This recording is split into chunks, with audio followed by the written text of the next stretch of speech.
এই চাঁদের ছবিটা আমি কালকে ফেসবুকে ছাড়বো, দাঁড়া ছবিটা তুলতে দে। এরকম বাঁকা ভাবে তুলবো না সোজা ভাবে তুলবো।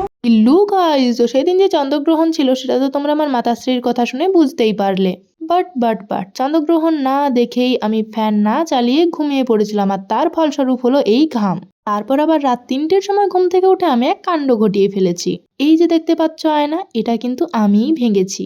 তারপর ভোর 4টে 4:30-এর দিকে ব্যাগ গুছিয়ে প্রায় 6টার দিকে বেরিয়ে পড়েছিলাম বাঁকুড়া ট্রেন ধরতে যাওয়ার জন্য, আর যেতে যেতে দেখি এই এত কাশফুল।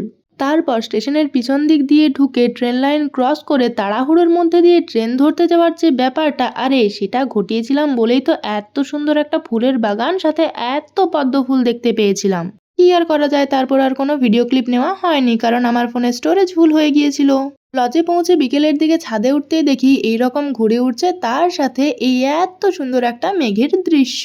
যাই হোক, সেই সব ফেলে রেখে এসে সন্ধ্যের দিকে মিত্র ক্যাফে থেকে অর্ডার করেছিলাম একটা চিকেন মোগলাই পরোটা, আর তার সাথে এই আলুর দমটা কিন্তু ফ্রি দিয়েছিল, আর স্যালাডটাও।